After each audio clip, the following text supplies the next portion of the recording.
And we are live, and I welcome everyone to our latest Dining and Doodles. This is where we come in and do a live stream every Saturday. We do a drawing by request each week and take on a challenge that somebody will put up for us. This week, we have a request that is basically, it was part of our Drawtober request that ended up being a secondary choice, and we went only with the first choices of people. So this person moved on their request over into Dining and Doodles to fill a spot.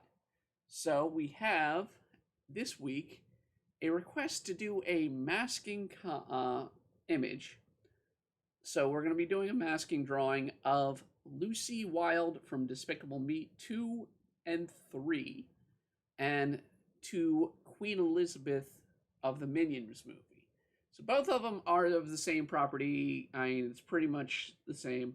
And we'll get into this. And as always, I welcome one and all to come in, like and comment on these videos. I will keep an eye on chat as I work, and we'll keep things going. So my name, as always, is Brittany Dotson, aka Embria Arts, and we are here, as always, doing these artworks for you by request. So if you tune in and you want to request something in the future, absolutely put in a request. I know I have a couple of requests put in, filling up November and already going into December now. So Dining and Doodles is pretty much taking over a little bit of a force, so we're definitely seeing impact. Now, one of the things I wanted to point out here is, you see this, I've done my early sketch of what I want her to look like. This was the base that I did for. Now, the catch here is a little different than when we typically normally do a character, because the design of Lucy and the design of Elizabeth in DreamWorks fashion is a bit different. Just slightly. It's an exaggerated form. They give them a longer, lankier form. So we kind of I had to go through, and basically we're almost stick figure-like form here. But we've got it set up, and then I went through. You can see I changed the position of her hand because I didn't like it going behind the sash there, so I'm going to put it in front of the sash. And we're going to actually just work from this drawing here that I've done here. And it's one of the things, you kind of want to work things out. You want to feel through your sketches how you want to do something. And that's where we're going to work from here. And we have to get this character, who is Lucy, disguised as this character, who is based off of the real life Queen Elizabeth. So, I mean, it's kind of an interesting switchover. Definitely going to be a challenge.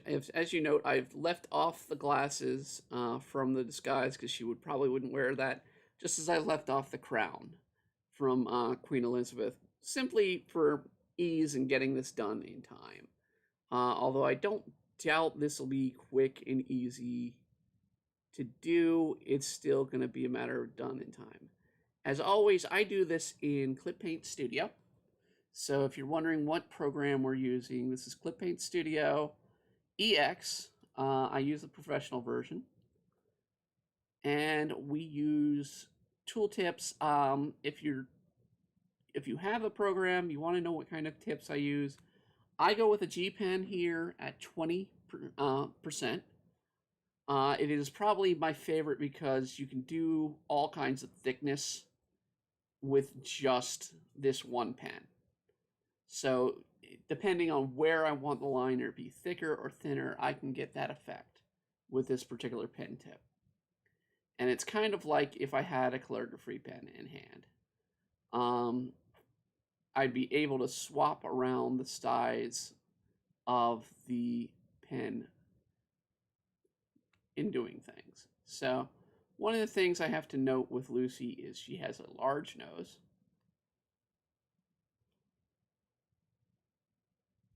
And a very plain looking face.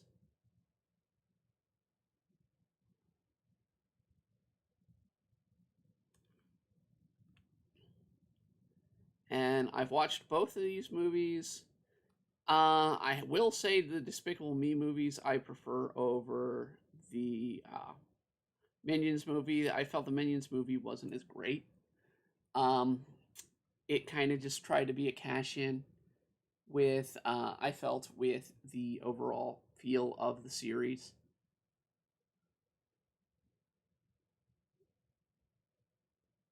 But we want to make sure she does have these lashes about her eye, so we want to make sure we give her her lashes. So give her a little bit of the feel of the original character. And they're just a simple one stroke deal. So you're not doing anything too severe, too difficult to do these kind of drawings. We're just going to draw a circle for the eye and draw the neck down below. And they just do a skinny neck with her. The way her hair, it's kind of been confusing because I was looking at the different drawings. But it looks like she's kind of got layer here and a layer here. And I wouldn't be surprised if the CGI was kind of like we had a layer here, and then we have the layer over on the side to do the side hair. So I wouldn't be surprised if they kind of did those for the hair. Not to say each hair doesn't have an individual sort of strand and function. It can with a CGI, but I mean, typically when you're doing something like that, you'll do it in a sort of mobile chunk. So we're going to do kind of her hair like this. Just sort of little V's all down the line to give her sort of a little look of having bangs. And we'll kind of curve them in a little bit on this end as we get to this side. And I do want to see how it comes up to her ear. So she has, that's one thing I didn't see before. She does have bangs. So she's got bangs that go like this. So we're going to fix that. Side bangs, whatever you'd call them, I guess.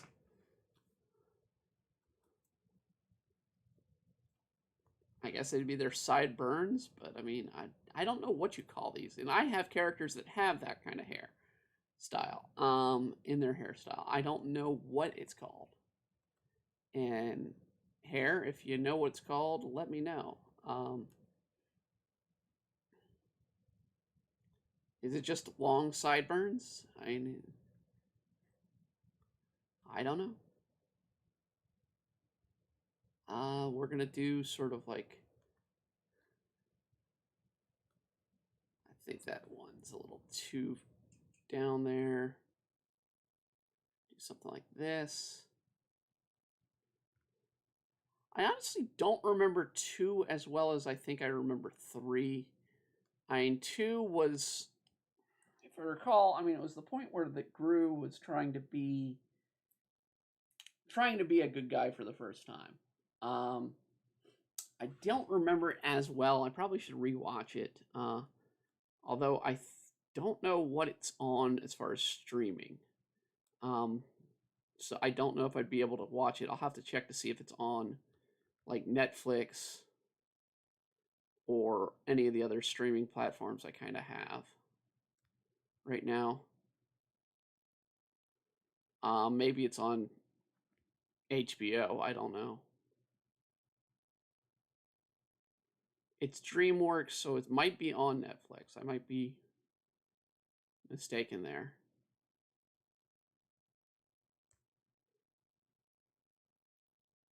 Because a lot of content of DreamWorks is on Netflix.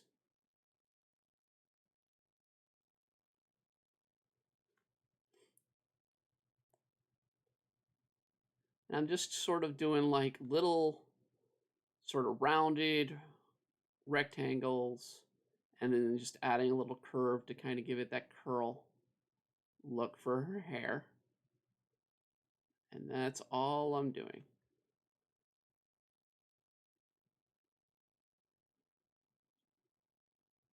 It's a very simple little technique.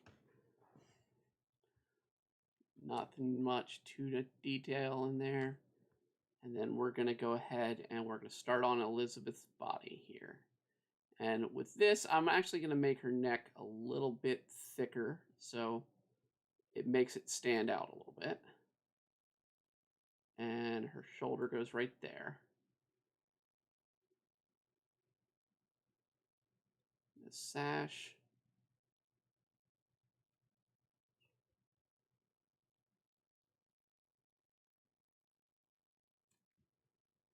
And here we go. Little shoulder there.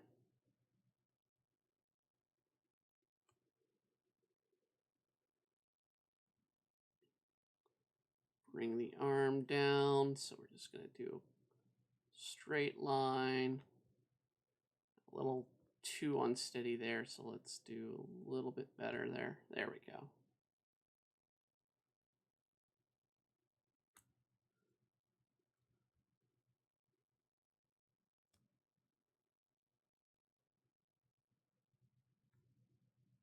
And we're going to bring this on up.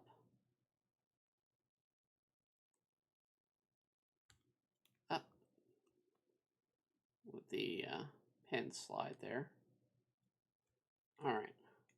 Now, for those wondering, this was requested by Rainbow Peacock 1534 off of DeviantArt. So that is the person who put in the request for this today. So that is, and as always, like I said at the beginning, as always, if you have a request that you want added to Dining and Doodles, all you have to do is ask. We will be happy to put a list. I'm going to be putting together a bigger list this weekend. I know it's this weekend already, but I mean, probably tomorrow. I've got a couple of art to do, things to do tomorrow and today to finish up some.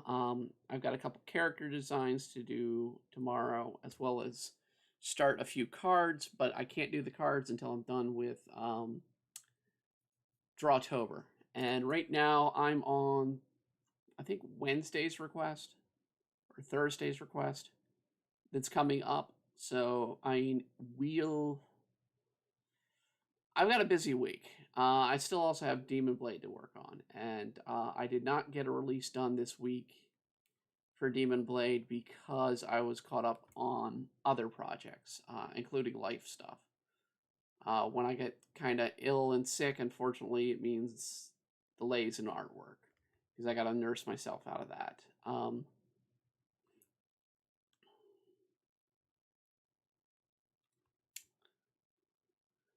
But we'll do what we can.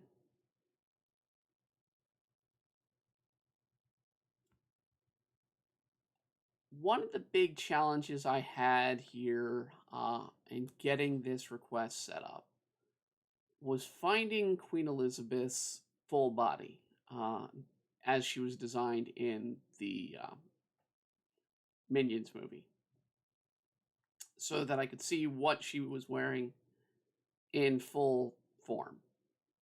And that's kind of a key to understand. So, I mean, I ended up having to go with two.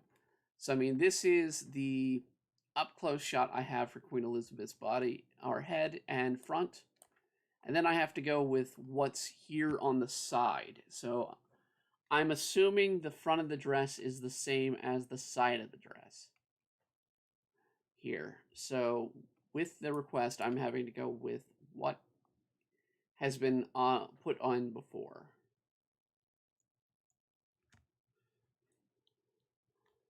So, and it does look like we need to accentuate the butt a bit because they gave her a bit of a big butt. I don't know why, but they gave a big butt to the queen. Um, I don't know if somebody's got a thing for Queen Elizabeth or had a thing for Queen Elizabeth in the show in the film production, but they gave her a big butt. They accentuated those hips.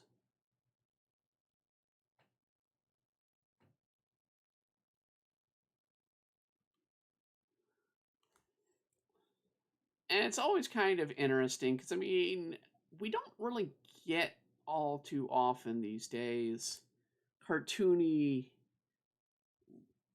almost animated forms of flattery of characters of real life people. We don't really see that as often as we do back in the time. I mean, even in the 90s, we got a bit of it with Animaniacs and some of the Looney Tunes that they tried to do back then. You would see the cartoony versions of people put together. Even Disney tried to do it. Nowadays, I mean, you get it some people, I mean, but you still don't see it a lot. You don't see the very cartoony features put forth as often in people. You don't see sort of the joking figure of like someone with a big nose or big chin as often as you do. I think as we're more sensitive to that kind of issue these days. So we're not going to be seeing people with larger features. But I mean, I could be wrong. I could just have not seen them. But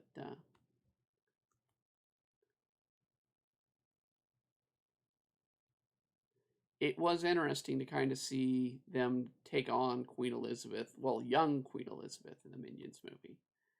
Um, but yeah, I think my favorite part of the Minions movie was before the plot really got into it. When we're seeing the Minions kind of be servitude. I think my favorite was them being servitude to the T Rex. Honestly, that is probably my favorite. After that, it's kind of like, yeah, yeah, not a big fan of this film. But yeah, Despicable Me, I love it. Love it. Great film. Despicable Me 2, I don't remember as well. 3 was 3 his brother. Think think it was, and it was better. I think that was pretty good. Um, Steve Carell does a good job as a voice actor. Um,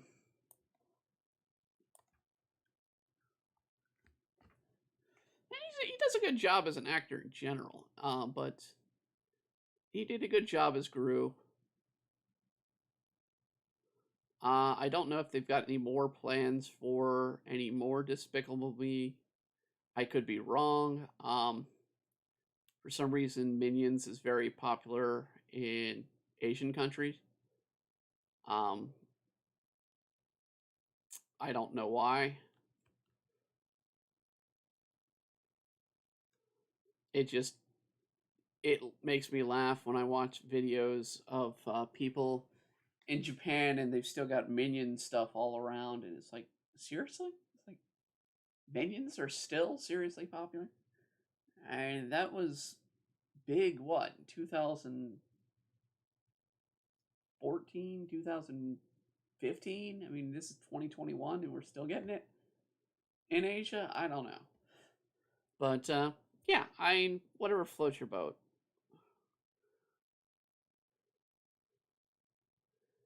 I guess. Like I said, this is going to be a fairly quick drawing because it's fairly cartoony.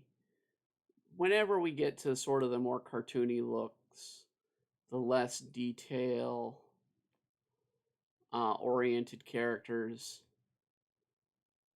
it's kind of easy to draw them because they're more exaggerated form is easier to sort of just kind of play off when you're not focusing on too many tiny little details. And I'm finding that right now with Dining and Doodle, or I mean the Drawtober releases, because Drawtober I'm kind of doing the same thing I'm doing in this stream today, um, but I'm doing it on a larger scale, where it's a new request each day is released, drawing based off of these requests, and I've had some that are intensely detailed. In fact, I've got three at the end that are all from Attack on Titan, where they're very detailed characters, versus Disney characters that are ones that I can spit out in half an hour. Not that difficult, you know. I mean, it's kind of interesting to go and do something as incredibly detailed as a character from Attack on Titan, where their anatomy and their facial features and all that are in great detail. And that's what always kind of got me when I was in art school and in college. They, I was in there at in the end of the '90s and at the beginning of the 2000s, and a lot of the art teachers poo-pooed anime, and they're like, because all they really had to go with on the time, anime wasn't as huge. The big issue when I was getting in college finally came with Pokemon in the second year of my college, and they didn't quite understand it. They thought it was all kiddie cartoons, and they didn't quite understand the look of it and appeal of it. And then there were a few teachers that were like, "Yeah, no, you're not looking at the details of that series. Anime definitely has a stronger attention to detail than Americanized cartoons. Americanized cartoons, I mean, it's gotten to the point where some of the characters you can draw in 5 minutes flat. It doesn't take long because they're just so easy and simplified. And I guess it's cheaper that way, but it just doesn't look right. It just feels kind of off when you do it that way.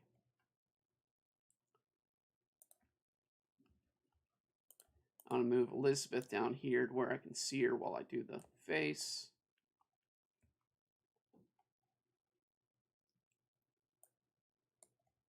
His keys are going to be that earring is going to be a catch because I am going to do the earring. And the hair is kind of weird. We're going to do this sort of roll here on the top.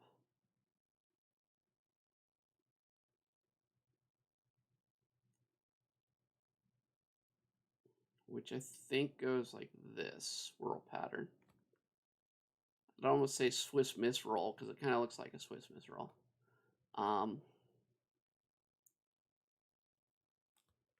And we've got sort of a lumpy, almost curly lumps of a hair with an updo. She almost looks kind of like, if I did her hair redhead, like Lucy's in this, she'd be, remind me of a cartoony version of Lucille Ball. And if you don't know who Lucille Ball is, boys and girls, check her out.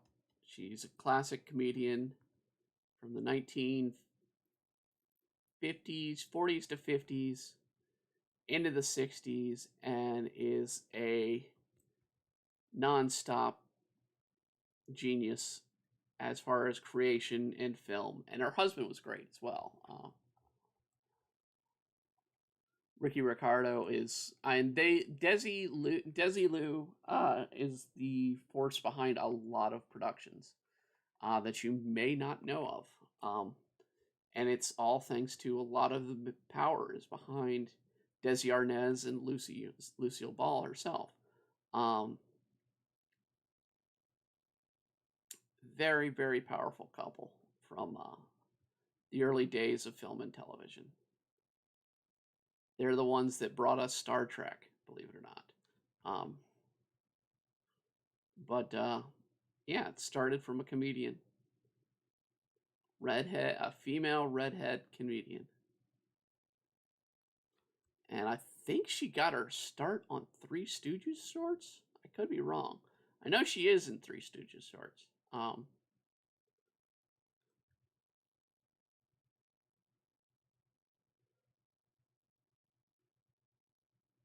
just gonna kind of do this bubble earring here thing here.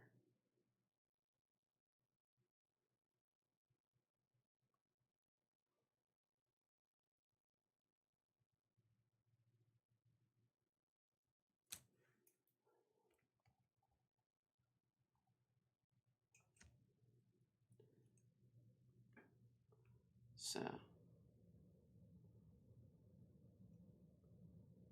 we're just doing a simple drawing today. Nothing too complex. I think, actually, let me look back here. I had a schedule posted up or pulled up earlier. Let me go see what I've got while that's on there listed for next week when we get to it.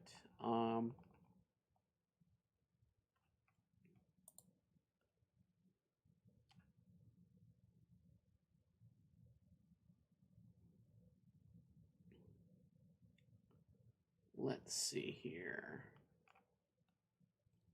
Oh, I want to see my notes, dang it. Or my posts. Go back. Go back to me. There we go. We want to see posts. Here we go.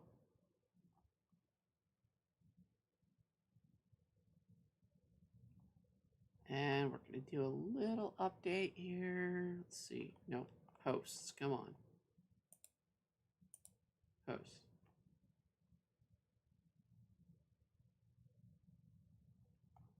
Here we go. One more. Down from there. Just waiting for it to load.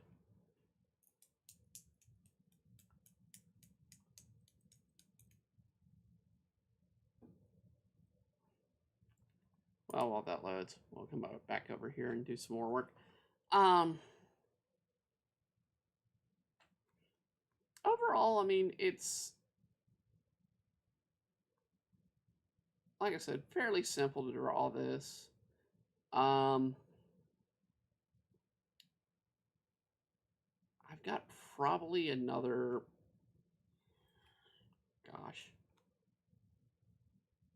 Okay, I've got two more set up, currently listed.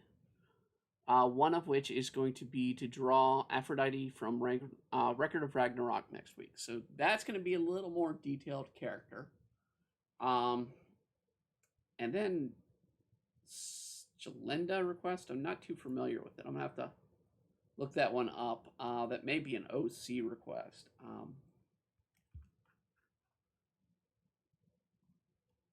Oh, no, wait. Yeah, I think it is an original character request, but it's a monster based request. So it's our Halloween, because it's actually going to be on Halloween's Eve, All Hallows Eve's Eve. So it's going to be October 30th. So we'll be doing a request that day for Dining and Doodles that will be Halloween-esque themed. And we'll talk. We'll do some stories and something fun on that day, just to help pull in the concept of it being creepy and Halloween-esque. So we might do. I might draw something else that's creepy and scary at the time.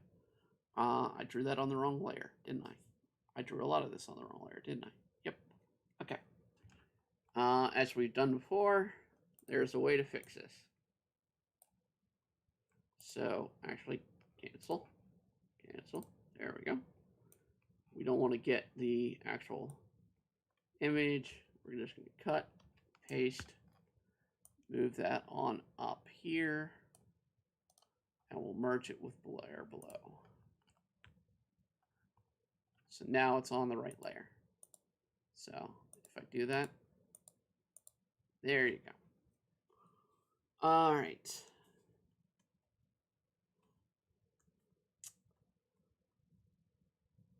As far as watching this week, what I've been doing this week, Not much. I mean, I've kind of been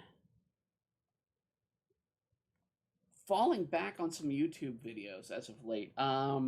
Today I watched most of Devil Artemis's Dragon Ball Super Friends series, which some of those episodes, my God, I'm surprised he got them on YouTube, or still has them on YouTube, because I'm amazed that the content is still allowed. But they're funny as hell, in my opinion. I for one am not gonna diss it. I love it. He's hilarious. Does an amazing job. And he does some great voice acting for the characters, even though he's not the official. He's a great voice actor. Um,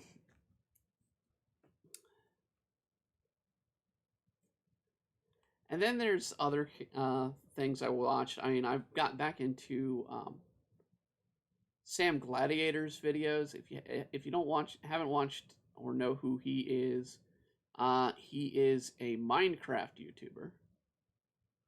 I was into watching him about 7 or 8 years ago, and it goes to show I've been trying to catch up with the videos series that I was watching at the time, which was his Yandere High School / Tokyo Soul videos, where he kind of did original story, but at the same time had, characters and likenesses of other series out there. It was enjoyable. It's something nice to watch. And of course, I got back into watching some cooking shows and ghost hunting shows as well. But I'm also currently watching, for our anime reviews, Psychopaths. This is probably like my third time watching the series. And I'm taking serious notes, of course, throughout it, because it's my time to host it. And I was the one to choose the series. And I'm going through it, and I'm like, there's a lot of stuff in this series that relate to today. And it's kind of scary how much Psychopaths kind of is relative to the world today.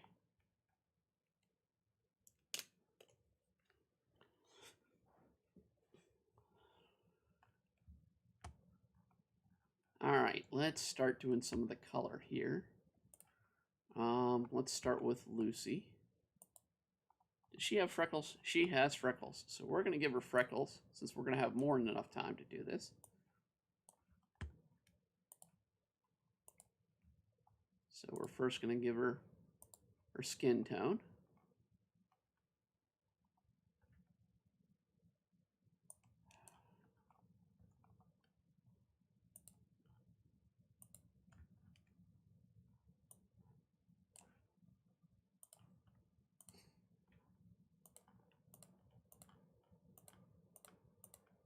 All right, we're just going to do the skin, hair. Let's see. Just kind of get a base color going here.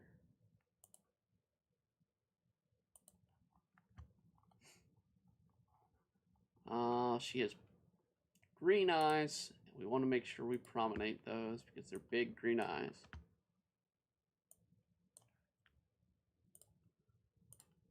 So we give them there. Make those white.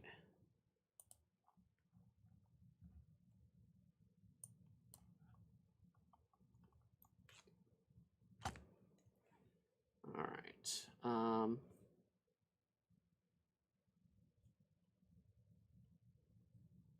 Now, see, they've got, let's see here. One of the things they did here, I mean, it's a 3D animation thing, but I mean, the color, the highlight is, there's not really much of a highlight here under the eye. It's kind of a gloss, because this is a drawn image of just the eye, of how it is. There's no real dark shadow to choose from that I usually will do with the greens or with an eye. So typically with an eye, I'll do something like this. Bring that on over. Something like that, so we can have the dark of the eye. Then we'll actually select these to bring these in, and I will bring in a blending tool. And just bring this in lightly to blend the eye. Making sure that we keep the light down below. We kind of blend in the darkness a bit, just a bit.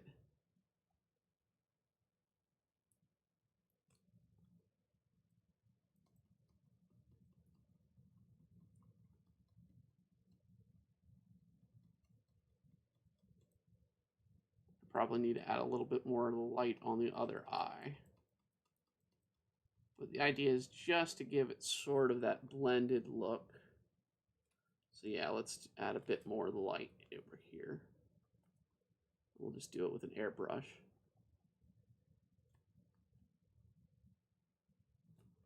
Blend it in a bit.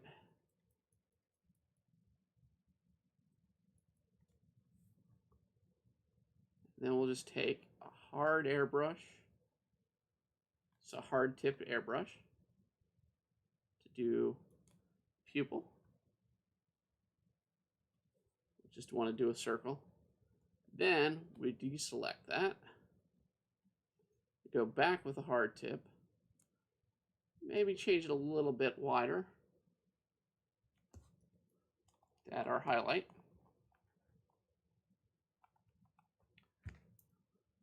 Now, for something like freckles, because Lucy does have freckles, we want to kind of zoom in. And I kind of want to just get a hint of, while this is the color right here, I'll draw it over here. Well, if it'll show. Oh wait, hold on, select, deselect, okay. That's the color of her freckle right there. I kind of want to go with the darker tone, so a little bit darker here. So that's a darker. And what I'm going to do to get the freckle is I'm actually going to put it on another layer. I'm just going to dot her face a few times.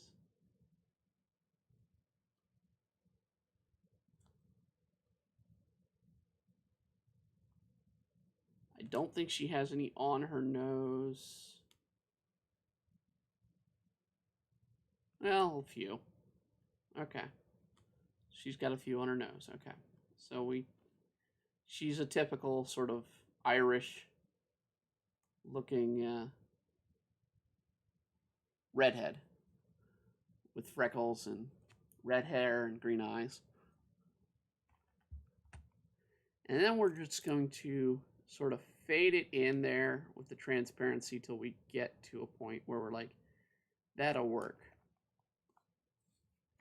And that way, when we go over and we want to add shadow or we'll add blush to the face, we can still do it and those freckles will still be prominent. So we can go over, I can select her face and I can be like, okay, I want to add the shadow of her face in there. So we're going to go with a closer to this darker tone. But I just want to kind of blend it in. So I just want to do sort of a little bit under her nose. And a little bit under her hair.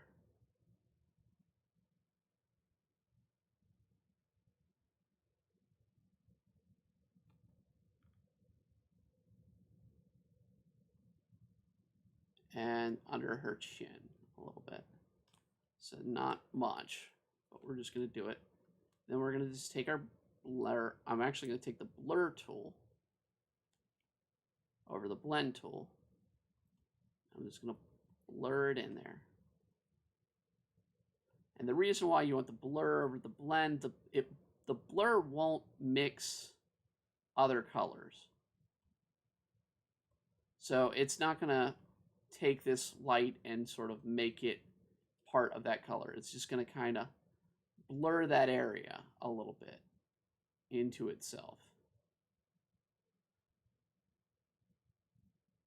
And see, unfortunately, it gets some of the black there, so I need to get a smaller tip in there. And it's probably got the black of the nose when it rolled up around it.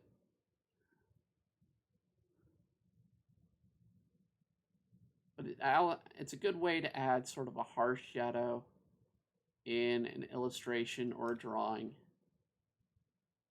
You kind of just want to blur that up a little bit. It gives it a nice little harsh shadow there. And then you can go over it with the blending and kind of bring out that shadow a little bit to give it a little bit color to the face. So we then can take the blending tool, and I just want a small version, and just kind of, well, probably actually do more of this color. So, oh, too much. Undo. Okay. So we just do a little bit more of her actual color under there. Just lightly touch it.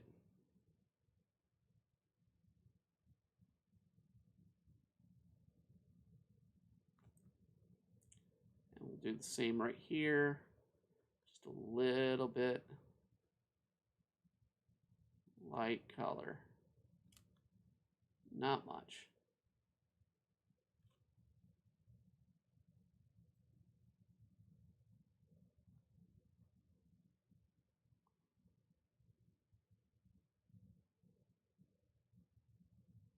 Actually, we probably should be going upward here.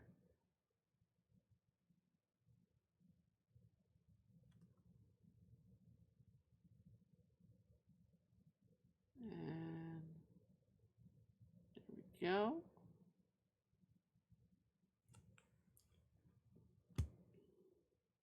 Bring this out a little bit.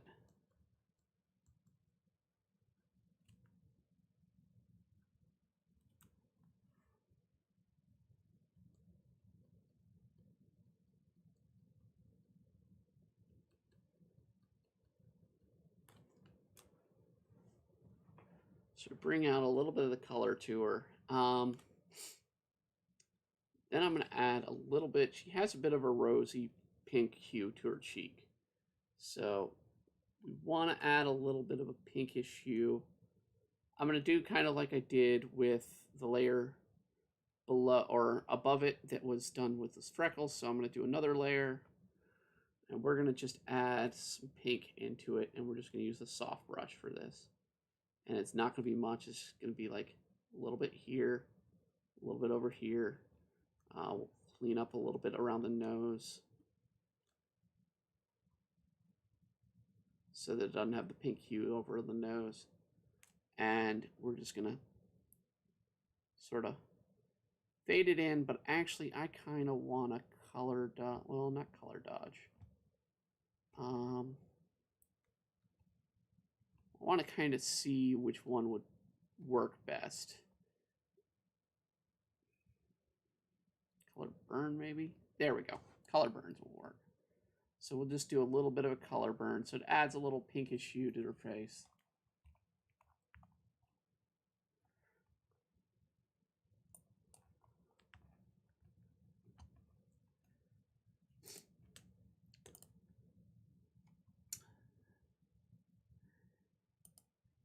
So it adds a little something for us to work with here. We'll do her hair last, so I'll come back over and we're going to do a brush on her hair. Let's do Elizabeth's body on this part and the dress, and then we'll come over and we're going to do a couple of different things because this is a sparkle dress. I want to put some sparkle in the top part of the dress. But I kind of want, let's see here, I don't want a straight white. I want an off-white here off the dress. So let's do that. So we're going to go with that for the base color here of the dress.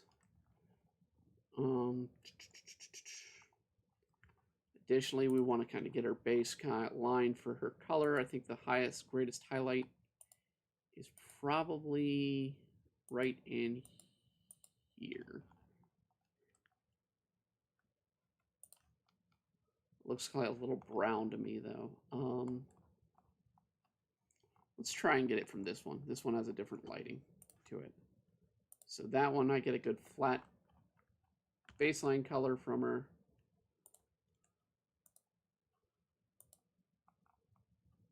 Still relatively darker than I think it should be. So I'm probably going to lighten that tone up from there. I think I've got an opening here I need to deal with. Yes, I do. All right. So first, let's deal with our openings. There, and we should actually see her thumb a little bit on this side, to be honest.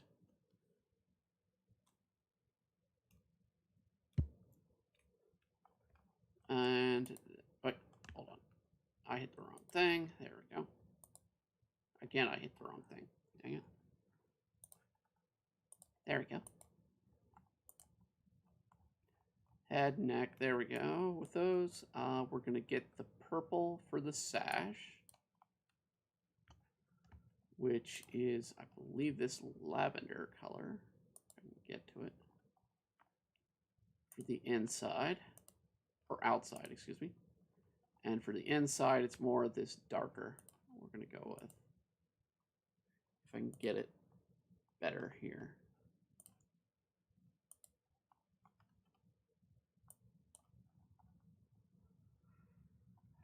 And her hair, I can definitely get it better in here. So we're going to go with mousy brown.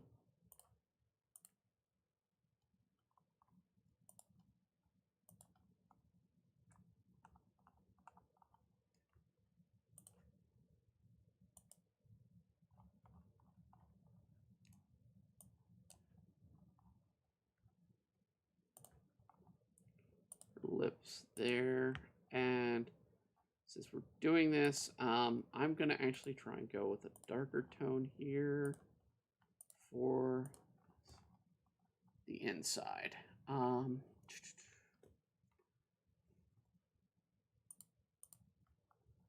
We have a red gem in the middle of this golden sort of brooch.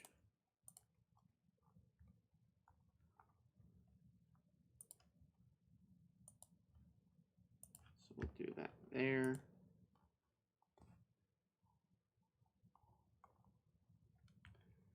And gotta do the inside of that part of the sash right there. And her earring is white. So it's going to be the same, I think, the same off-white as her dress, it looks like. So we're going to go with the same colors here. So.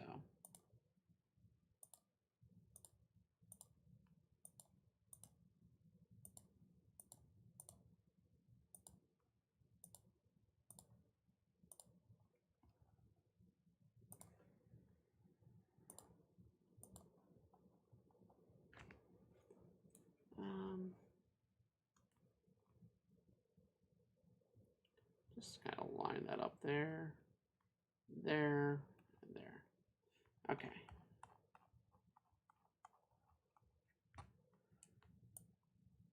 And like I said, in Elizabeth's case, it looks like we're kind of going from dark out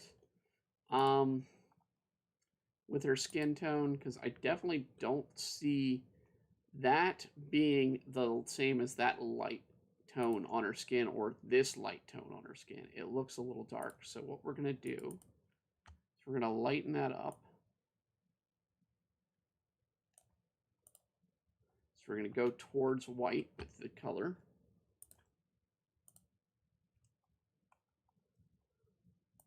And we're going to use that as sort of our highlight for her body. And since we've already done the shadow on this side, we're going to do this, assume the light is coming this way down. So I'll draw an arrow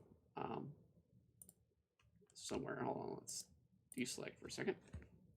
So our light source is coming, it looks like this way, towards our character. So we have our highlights going on towards this way. We have our shadow coming on this side. So we want to have our light source going in towards the character from there. So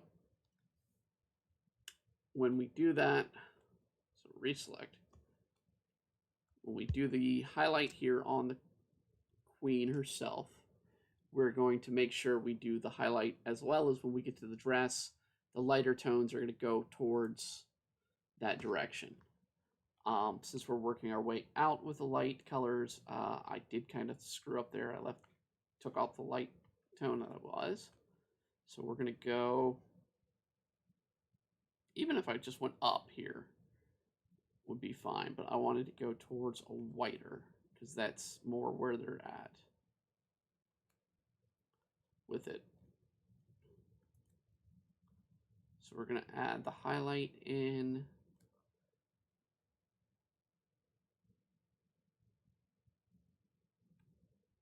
On the face there. Add a little bit of highlight there.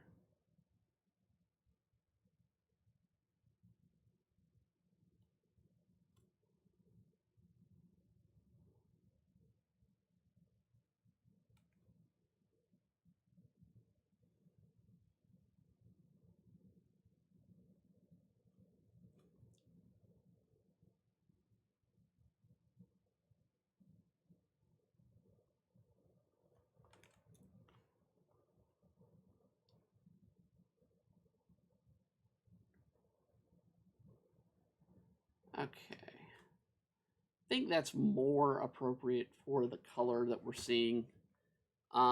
It's just sometimes the eyedropper doesn't pick up the proper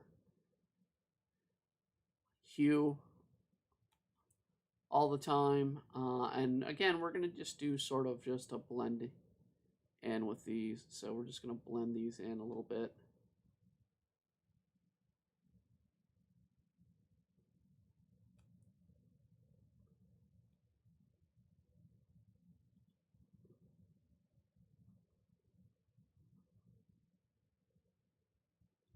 Just a light thing. And see, I don't even need to get in as high as I did, or as close as I did with Lucy's face.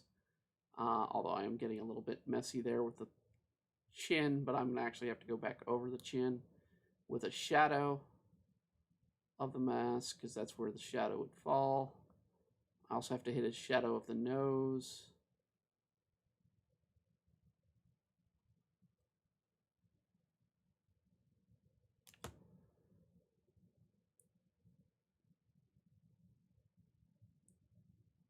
Just kind of want to smooth it in there.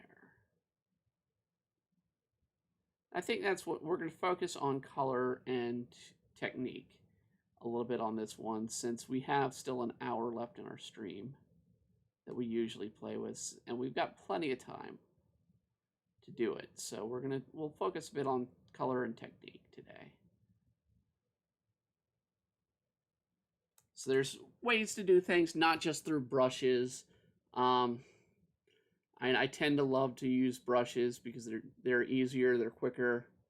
But sometimes you're going to have to learn how to do things the old-fashioned way. And we're going to have a little bit of education on that today. So one of the things is we're going to do a little bit of the color here. Let's see, we'll have a little bit of the armpit color there, a little bit on the arm, a little on the neck there. Not much. And then we'll just do our blending tool again. We'll will blend into that darker color. So we get the shadow a little more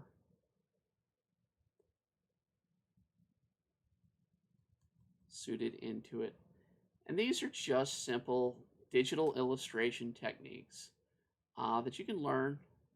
And I mean, honestly, if you're gonna do art like digitally and whatnot, just play with tools. I mean, honestly, it's not like back in the day when I had to do stuff by hand and do traditional art, um, where I'd have to buy individual tools, different pen tips. All of it's at your convenience in a button click.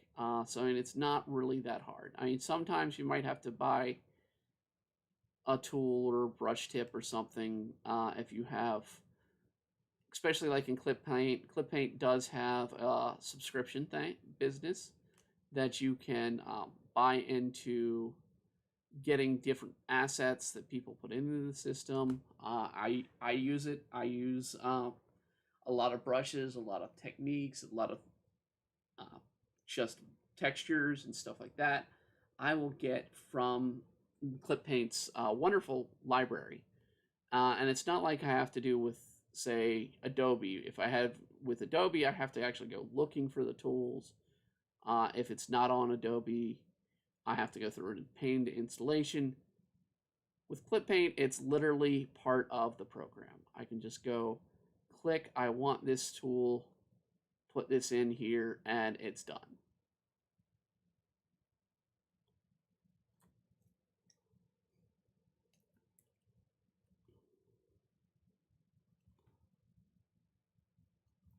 So we're going to do a couple different techniques, especially when we get to the hair. I'll show you two different techniques. I'll do a different technique for Lucy's hair versus Elizabeth's hair.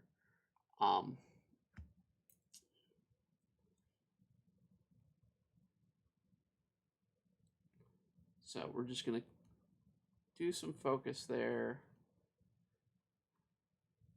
Let's do a little highlight mixed blend there. So just a little bit of blending to get that done. Gives it more of a 3D look for a 2D character. Let's focus on the dress. Now we had, like I said, we made an off-white. We went with off-white for a white dress. And the reason being is you don't want to use true white. Just like you don't want to usually use true black as a filler for a character or a drawing, you don't want to use true white because true white, it's glaring. Basically, especially in a digital format, true black is when your pixels are all off. True white is when your pixels are all true on. And everybody has pixels in any screen they use. It's the way they connect. So if I zoomed in to ungodly amounts of power here, you can see where it's breaking up here. A single dot. Let's see if I can do a single dot here.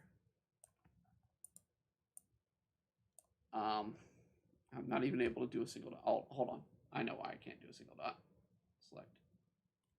Deselect. I can't even get a single pixel here. All right, I can zoom up to probably 1 point of a pixel, maybe. I might be able to do a fifth of a point. No, it'll only do 1. That is a single pixel. Okay. In a drawing, that single pixel, especially when I do something like my case, I do 600 pixels per inch. It's not very readable, but there's that one single tiny pixel that we know of. I've lost track of where it's at. It's somewhere on the arm. I think it's down there. Nope. All right. You see how small in reference it is. But I mean, with the true black, these are all turned off. These are all turned on. These are a combination. It's a scientific way that information travels these days. Uh, actually deselect for a second here. I want to blend a little bit here. Um, if you ever want to really study how televisions and monitors work these days, it is that way. It is literally just a combination of light, red, green, and blue light that you see over and over again in the tiniest of many minuscule little lights to read information. And how they color, what color they are, how they form, and if they're on or off, determine on what the pixel looks like. If I were painting in real life, I would not have to worry about pixels. I'd have to worry about pikas. It's been a long time since I've heard the smallest measurement in real life. I think it's pikas or picas, where it's such a small note that it's even less than a millimeter. And at a distance, you're not going to see that. But I mean, if I zoom in, I can see certain areas where the blending, since I was zoomed out, didn't come out very well. So, I mean, I'm going to fix those right now. We're going to go over and fix those, and then we'll come back to do the dress. So we didn't blend too well here. And actually, I kind of want to do a highlight there.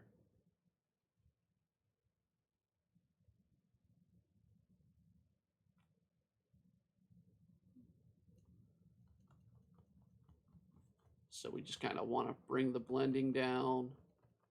It's my fault. I didn't bring up the, didn't zoom in, so it looks a little sloppy.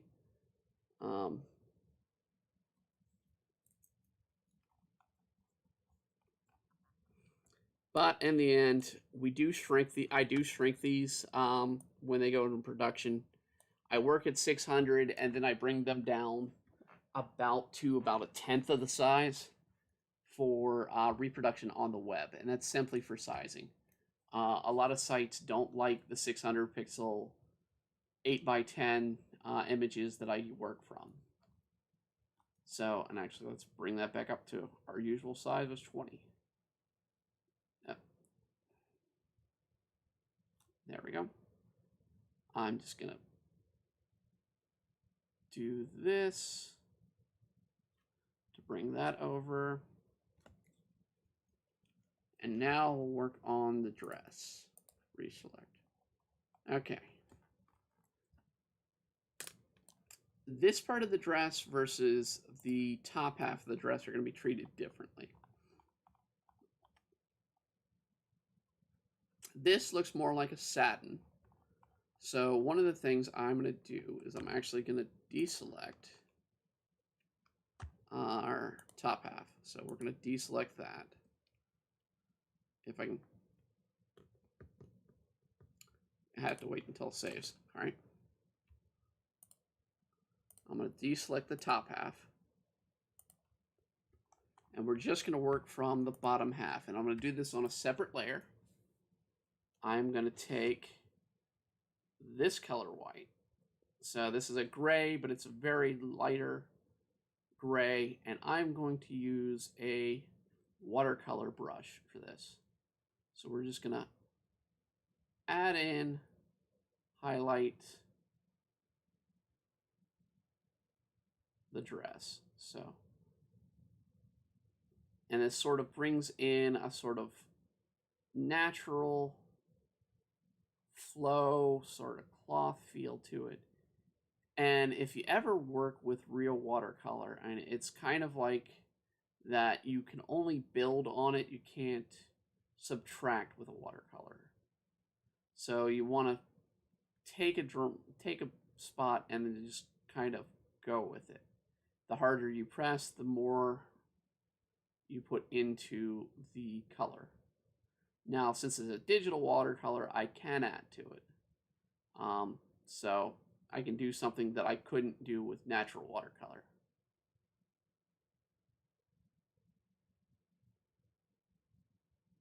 But this allows me to get highlights and creases and a different tone for each part of the segments of this dress. And it gives it a little bit more of a traditional dress feel.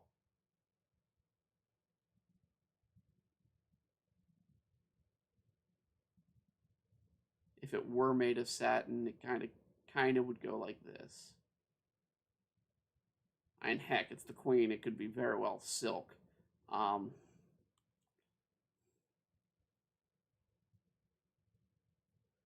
think they based this dress off of her actual wedding dress from the 40s, I believe, or 50s. Maybe it was the 60s. I don't know. I don't know when Queen Elizabeth got married.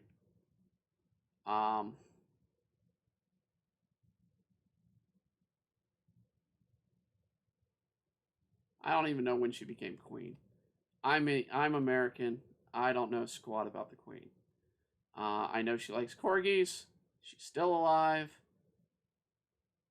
And she's probably one of the longer running queens in history of England. I don't know. Maybe Victoria has her beat a little bit. I don't know when Victoria became queen. But I know she was an old biddy as well.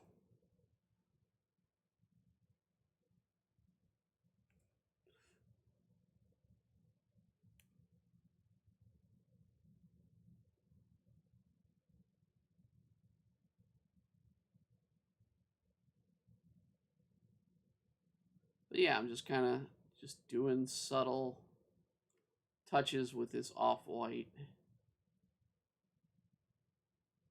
to bring this white out. So, I mean, that's just one technique to do for anybody who wants to do sort of a dress look, a sort of cloth. I mean, I really suggest, if you've got something long and flowing, to use the watercolor brushes in clip paint, if you're using clip paint. If you're using Adobe, you could probably get an opaque brush, because that's what this is. It's kind of an opaque brush that builds on it. I don't think they have specific water brushes. It's been a while since I've used Adobe updated, because the version I have is not the Creative Cloud that I have at home, and I do not use it that often.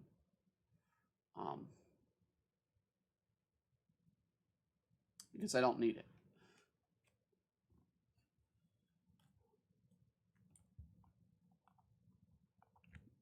Put a little bit of white on the backside. Not much. Just a light hue. Just do a lighter hue here. And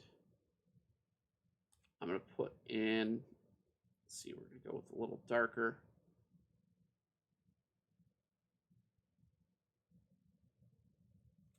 Well, that went a little too harsh.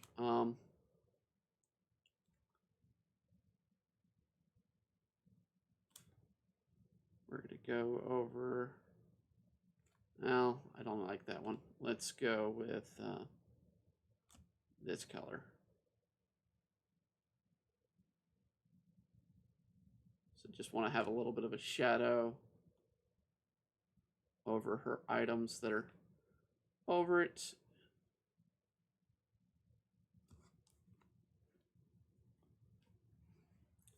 And then I'll add a little bit of that shadow in the crease.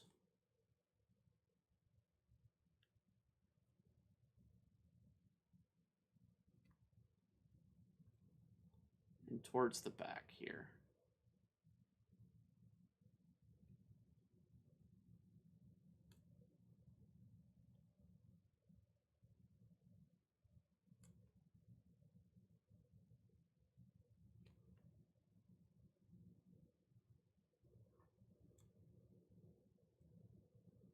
Okay. Deselect that. Now we're going to go back to the layer we've been using. We're going to kind of give it a little bit of the same treatment, but different one on this, just the little sort of catch-all here. We're going to give it a little bit of the same treatment, but we want to do it on a different way. So we want to kind of get a little bit here.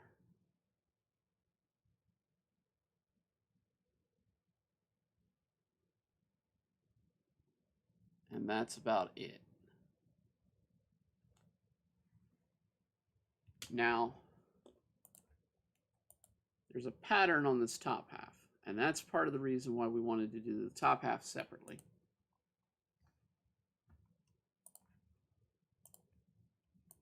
So we're going to do the top half in 2 segments. So I'm going to do it on the bottom layer. I'm going to get the color going for it.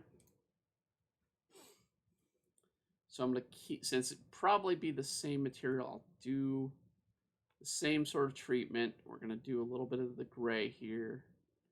We're going to make it a little more obvious, because this would be the more solid part of the dress.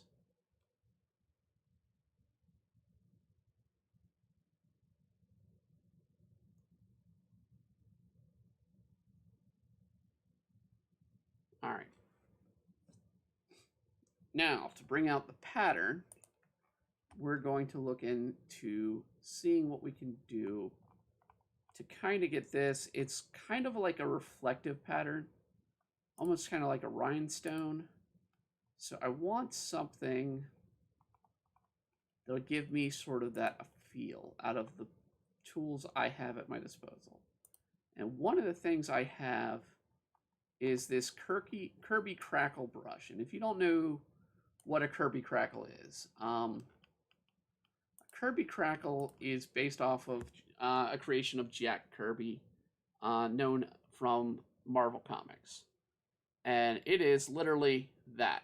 It is circles that are splotched that he used to create magic. He used to create space themes and drawings. Hi, can you draw real people? Yes, I can. In fact, one of the requests I recently drew was, gosh, I'm trying to remember her name now. Emma Watson. I recently had to draw Emma Watson for a request. I think she's out now. Let me see here. Let me pull her up if I can. Let's see. Be on her fan requests. Let's see. Yeah, she's already appeared now. So, yeah, October 10th was a request to do Emma Watson. So I drew her. Do you want me to do it like a more traditional real life person? Because I also have, let's see if I can open, should be under fan request, but I did it for myself. And I have my own series, 11 Kingdoms, that I drew realistic people.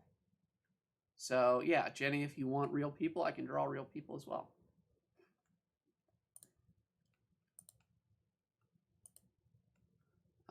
Just trying to get back to the request. There we go.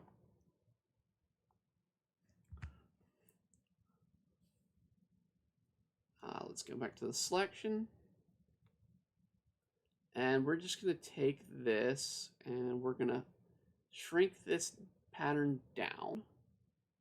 And I'm going to do it twofold. So we're going to do patterns. And I don't care if it's black. It's okay. We just kind of want this beady pattern on this dress. And the reason I don't care if it's black is we're going to do a couple different things with it. So we're going to do this layer, and then we're going to do another layer similar to this. So I'm going to do that.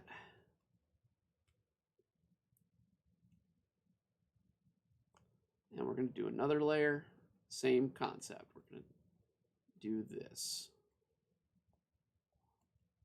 And the reason I want to do 2 is because I'm going to have the bottom layer is going to be my shadow and the top layer is going to be my highlight for these.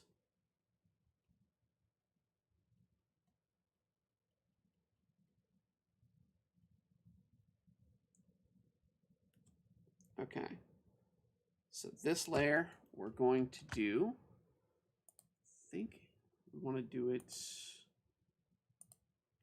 not color burn, linear burn, subtract, no, not subtract, screen, well, actually, leave it as subtract right now. That's going to be our top layer.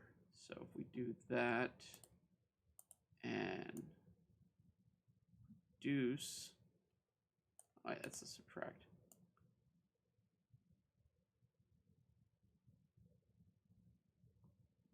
Okay, now, so we want to glow dodge, no. Add glow. Lighten.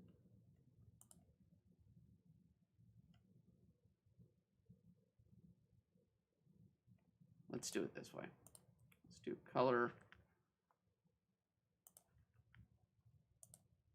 white.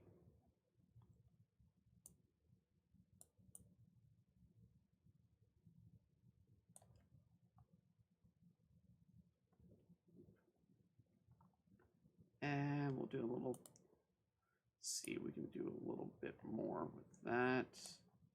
And I'll do overlay. There we go.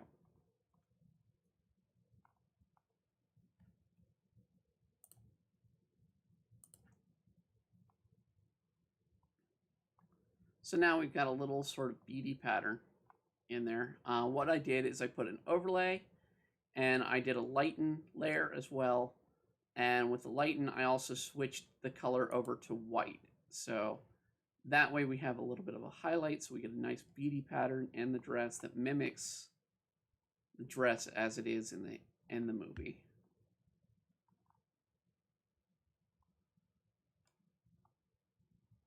And I kind of want to do the same with the earring.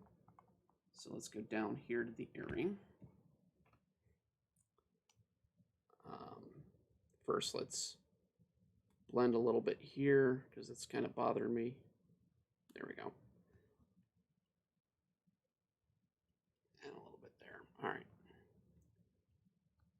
With the earring, I am just going to take and just do a little stippling. And stippling is where you literally just add dots. And since I've got this, I'm just going to kind of add a little bit of highlight dots into this.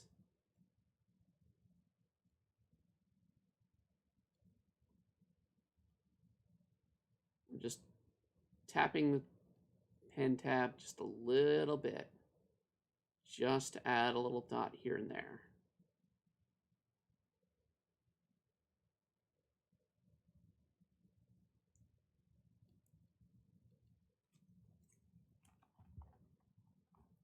And if we zoom out, well, once it saves, because it's currently saving. Now if we zoom out, we can see sort of the glint of that. And we still need to do the brooch and the sash as far as what's left on the character as far as clothing wise.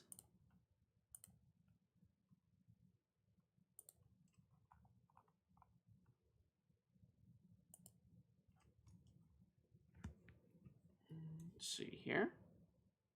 So we're going to take, this is our dark point right here.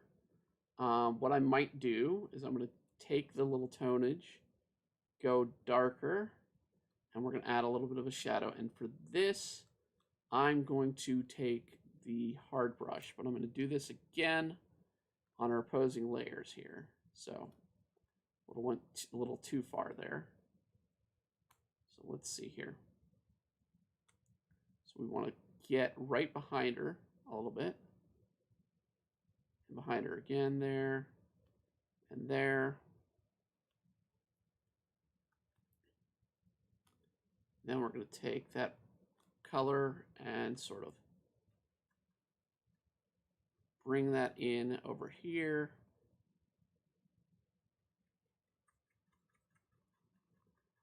And I'm going to just sort of blend that in from here.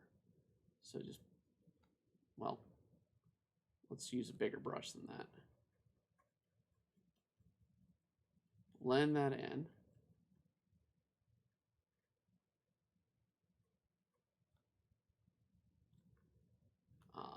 We're going to do the same treatment above a little bit of a dark shadow, a little bit of a blend.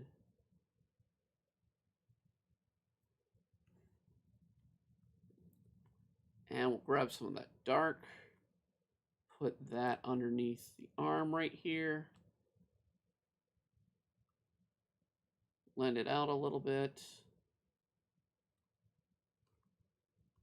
And then lastly, I'm actually going to take the light, grab a lighter color. So this pink. Do sort of a bar here. And just to add to it, we're going to add a little bit of white in there. And we're going to blend those. But kind of blend outward.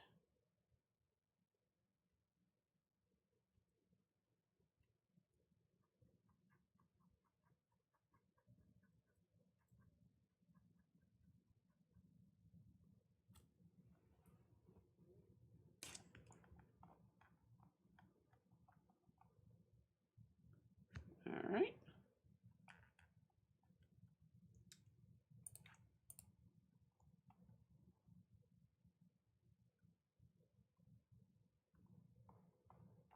And next we're going to deal with the gem and this. Well, we also have a little bit of an area on, I keep forgetting I'm on the wrong, different layer here. We also have a different little bit of the sash here. So let's color that. We missed that spot. There we go. We're going to do the gold next. Now, as I stated before, with gold, you work from orange and you work your way to yellow to light. With any kind of gold work in a drawing. Part of that is because yellow isn't an appropriate gold. It's good for highlight, but really orange is the better color if you're working for gold. We want to do the highlight kind of over here. I'm just kind of doing sort of a pattern-esque to it. I'm not going to go into detail of the brooch. I just want to kind of give a hint that it's segments. And I kind of screwed that up there. All right, there we go.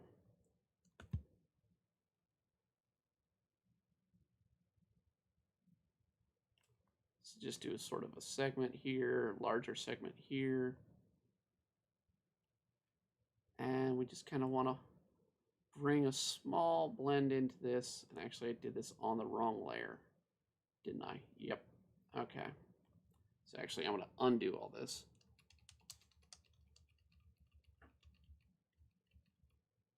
Nope.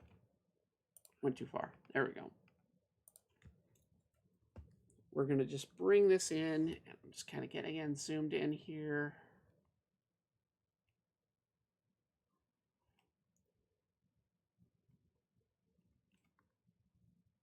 See, I'm so old school at times I'll drag myself in when I can zoom in with the character. And it's a habit. It's a force of habit that I've learned from doing things the old way, where you don't have a computer screen in front of you, you have pen and paper in front of you, and you have to, the only way to zoom is to go in and look at it. And I'm sure it's not good for my eyesight. My eyesight's bad as is.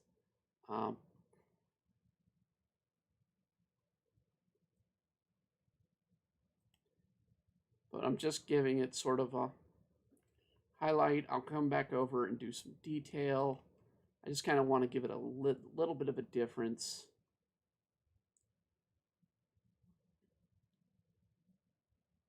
And texture and feel.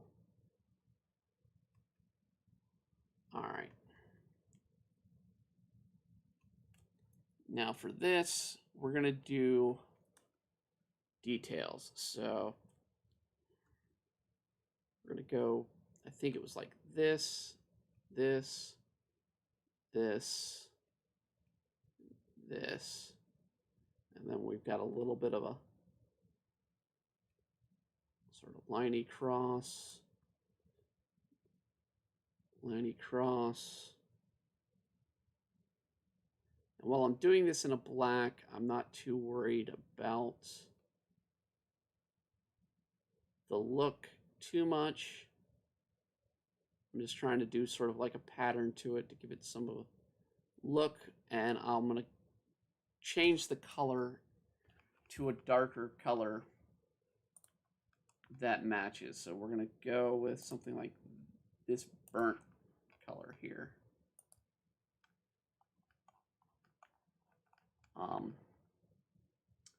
And then we're going to kind of burn that in there. So let's see, subtract. There we go. And I'm going to put one more layer where I'm going to add. This layer is simply going to be for shadow and highlight. But for this case, we want to go darker tone over here, and then a lighter tone over here.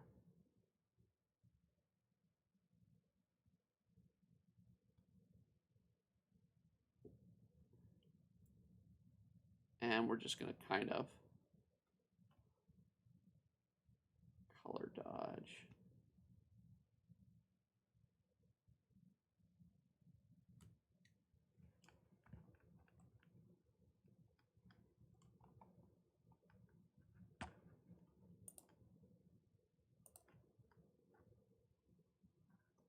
That there, and we'll do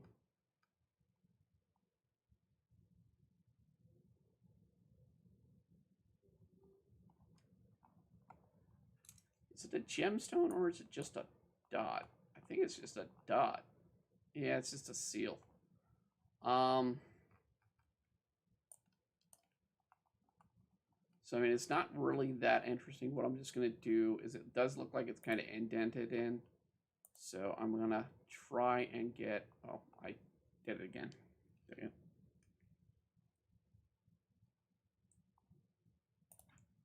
Try and bring this dot out here. And I'm going to put a lighter color around the edge. So we're going to kind of do something like this, and just doesn't need to be harsh, it just needs to be small, and just kind of circle it.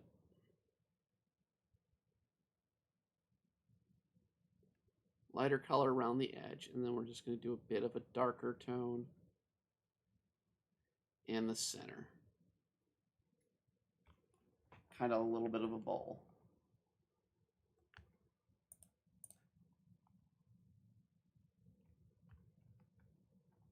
And we'll get to the hair now. Let's start with Elizabeth's hair. So I'm going to show one technique with Elizabeth's hair and a different technique for Lucy's hair here.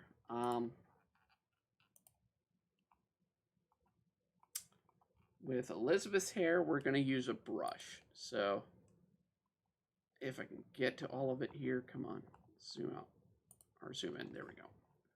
All right. One of the brushes I tend to do if I want to do hair texture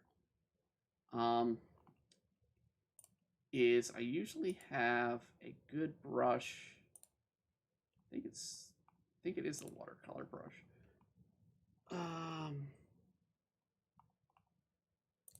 Yeah, I'll use this sort of watercolor brush. I'm going to do this on another layer again. And we just go through, and I'm going to grab some of the darker tones here of her hair.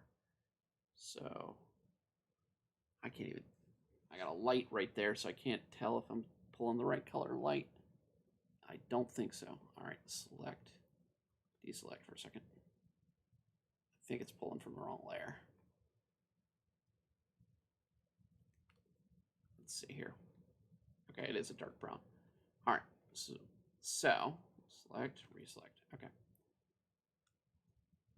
I'm going to use this brush tip and just kind of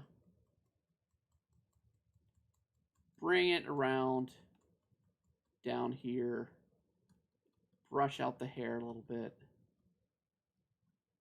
This is just a way to do it with color. If I go with a smaller tip on the brush, I can get more in there. And if I go with a darker tone, I can get more of a pattern. So let's see here. Let's darken this color up a little bit. So we can get a darker tone as it can show. We're just going to go along here with the pattern. So this is one technique that you can do for hair, especially with digital. And it's a good idea to know sort of how you want the hair to go. Being an updo, it's going to kind of be pulled back and going up.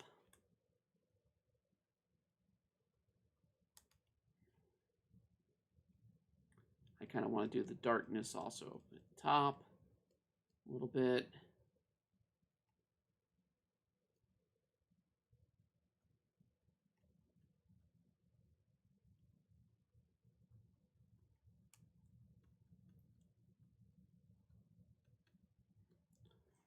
And we're going to add that little bit of a highlight. So we need this sort of grayish brown texture here.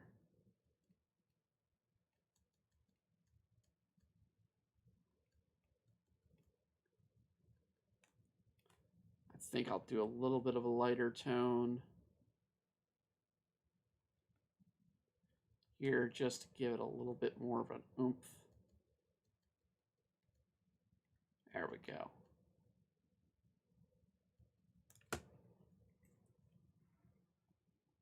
So that's one technique for hair. Reason I wanted to do something different here with Lucy's is pretty much standard, where we're doing sort of the individual strands with the brush tip, but we're going to be doing it with the pen tool. So we're going to be doing basically cross hatching. If you've never done cross hatching, again, like stippling, it's the basics of inking anything. It's when you do an ink drawing or something, you probably have done cross hatching and you just didn't know it. And you've probably done stippling and didn't even know it.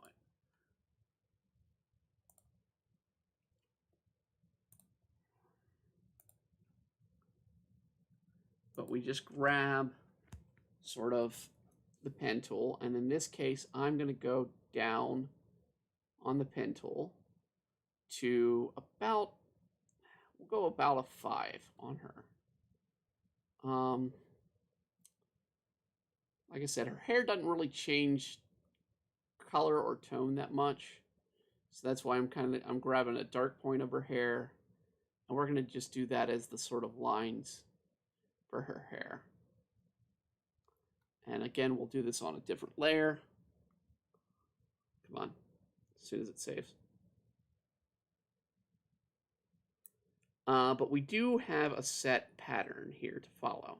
So we know with this part right here, we don't want to go beyond there. So we're just going to kind of cross hatch. Just a little bit of this. And then when I get to darker tones, I'll actually do some more. I'll do crisscross with the cross hatch. But right now we're just doing some slashes, and then sort of like over here, I'll do a cross hatch. So I'll do crisscross. blend it in a little bit. Again, with a little, we want a little darkness, we'll just do a little cross hatching here.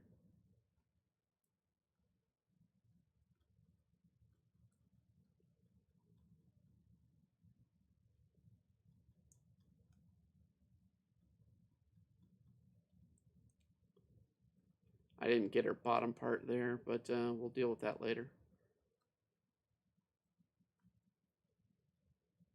Just bring her hair around and just kind of keep the pattern going.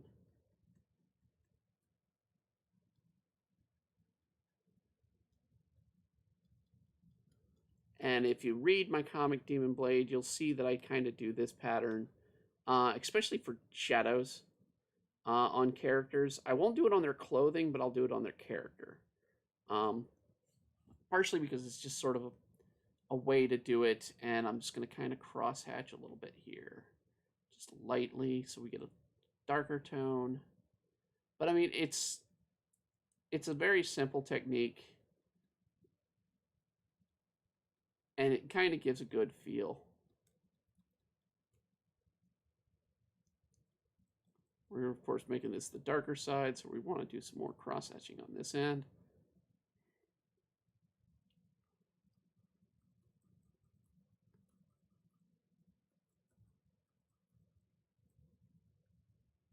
So, I mean, it's just a difference of an ink tone versus a painted tone. So, I mean, one, we use the watercolor brush that kind of simulates hair. The other, we're kind of just using a traditional inking technique. So with each of these sort of spots in here in the hair, I want to make sure I'm cross-hatching, because this would be the dark points of her hair.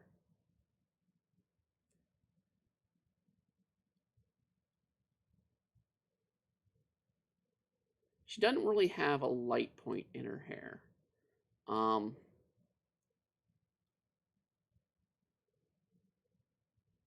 And I mean, that's kind of true. Not everybody has this bright, shiny hair for highlights. So don't always focus on highlights with a character.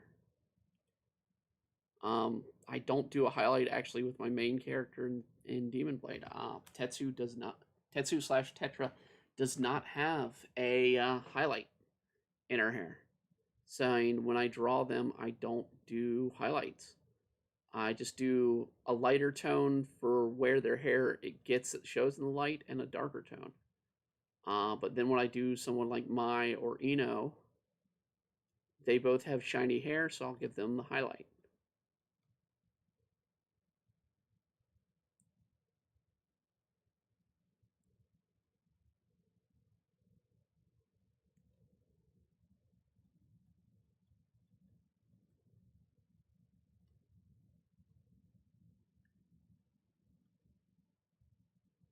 So we're just going to keep doing that there.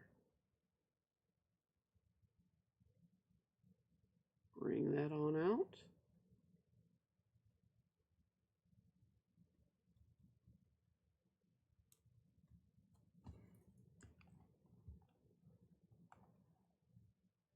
Let's add a little bit more cross-hatching down here. And I'll actually tighten the cross-hatching a bit so we can get some darkness.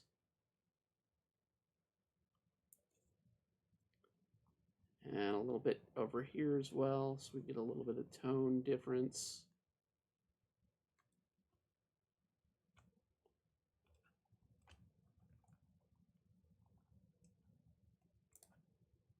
And I need to add the bottom part here, so let's go down, add that, come back up. And we'll just do a little bit of hatching down here.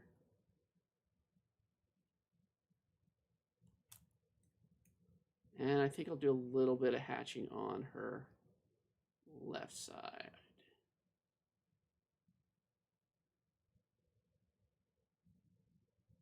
Just to give a hint of shadow on this side.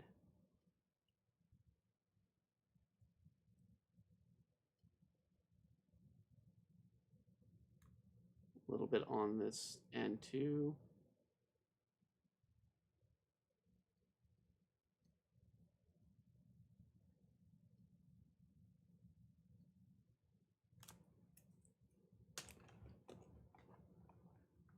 mean, there you go. I mean, deselect it.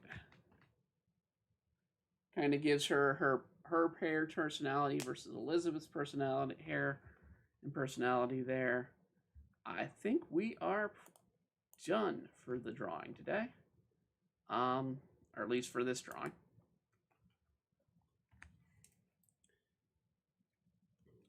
So overall, the things we can show from what we've drawn out today is, I mean, to learn basically just how you want to do a drawing. Just try different techniques, try different brushes, try different tools and whatnot, especially with digital drawing. There's no reason not to try a watercolor brush or an airbrush tool. Or in the case of Clip Paint Studio here, I literally have 4 different kinds of brushes to choose from. So, I mean, I have a watercolor, I have a realistic watercolor brush, I have a thick pastel brush, I have an India ink brush. So, I mean, each one material is going to be a bit different. One of the things I wish they did have, they don't have, is an oil brush, because an oil will be a bit differently as well.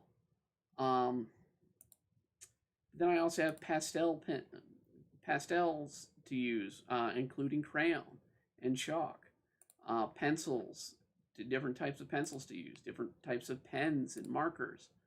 Each tool, it's no longer where you need to have it. Hi, have you read my comment? Yes, I have, Jenny. Yes, I can draw real people. Actually, I noted it earlier. I've drawn real people before. I've drawn it here. I've had a request recently where I drew a real person in, I drew Emma Watson in anime-esque form recently that was requested. So, I mean, I can draw real people. If you have a request that you want to be added, absolutely put it in there.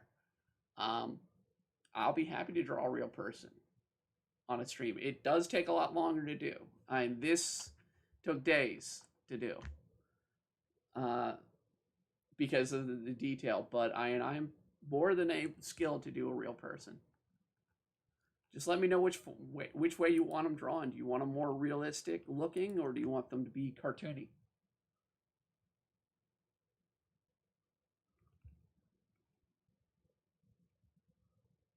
I have no objection to drawing a real person.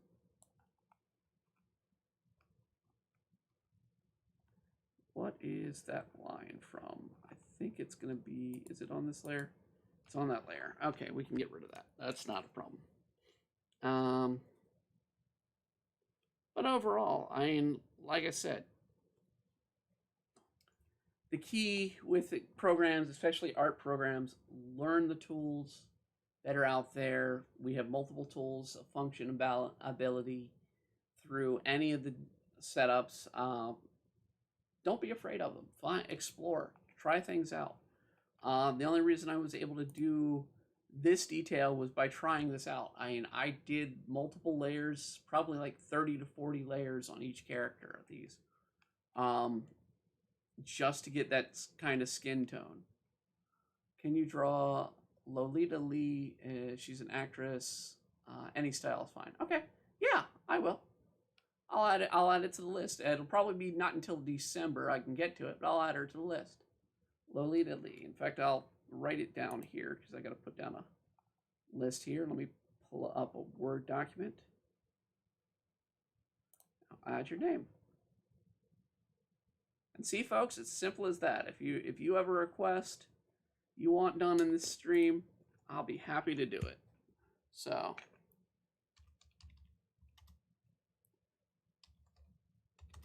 YouTube.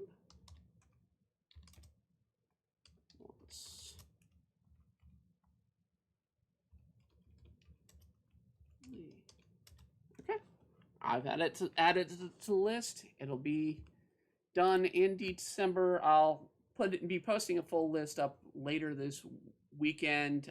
So tomorrow night, maybe even Monday, on DeviantArt. So EmbryArts, or EmbryArt on DeviantArt. So if you go DeviantArt, EmbryArt, you'll find me. I am now a Core Plus member. whatever that means with DeviantArt. I don't quite know what they're doing these days um, with their titles. References are here. Okay, I will look them up. And I'm not familiar with Lolita Lee, but I will definitely. In fact, let me copy this message here.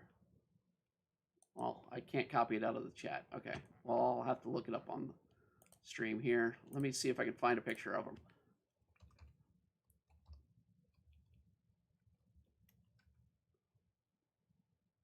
Lita Lee.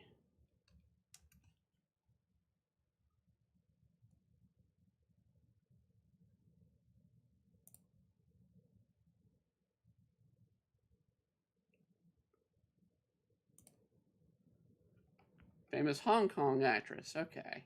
So let me see here. This is a picture of her. Let me put it on here on the stream, or I can post it. And this is what Google came up with. I don't know if you want a different picture, but that the woman you're talking about? Okay.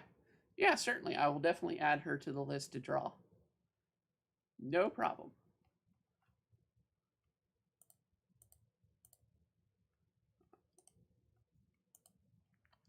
And actually, we're going to remove that. Let's see here. No, don't apply that. We're just going to remove that layer.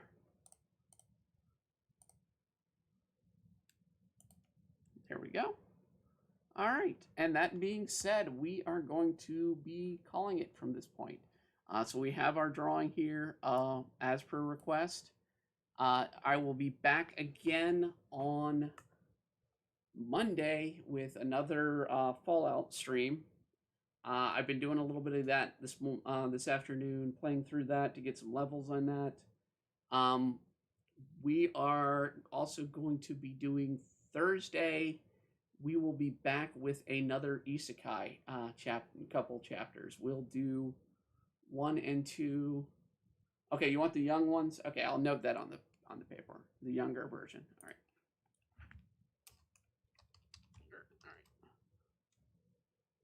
No problem.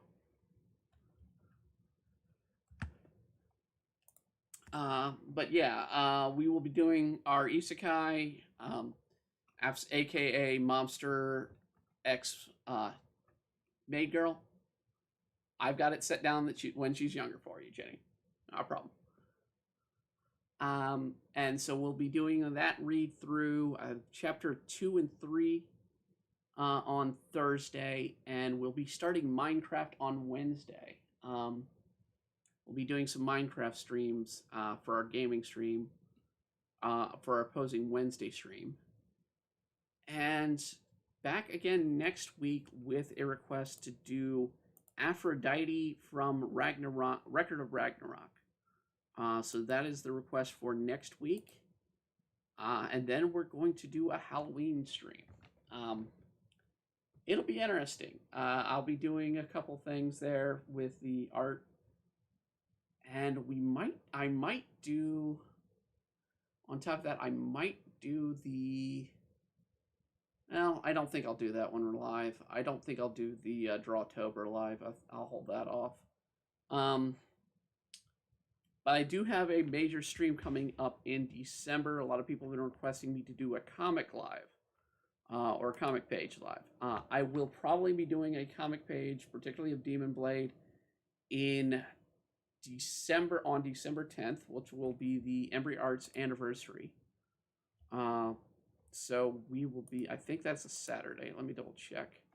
It's a Friday, actually. So December 10th, which is going to be a Friday night, we'll do a special stream of that where we will do a super stream. I will do some gaming. I will do a comic stream. So we'll just do some comics. I'll go over some of Embry Arts history because it will be 25 years old on December 10th. It started out as a fan fiction thing and turned into an anime culture thing, and then developed from there. It's been a long 25 years that I've been doing this, but I'm glad to have people come and enjoy and contribute. And I want to thank you all. And lastly, I have to thank my sponsor. So I want to thank Built Bar. I have a Built Bar in front of me. I have the Built Bar Strawberry Puff, which is one of my favorite flavors. I'm not eating it now because I actually ate dinner not too long ago, so I'm not really hungry.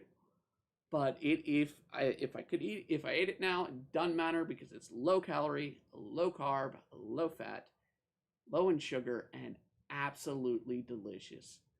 They are made with real chocolate, and while this is a what this is particular one is a puff, it tastes like a strawberry marshmallow chocolate candy.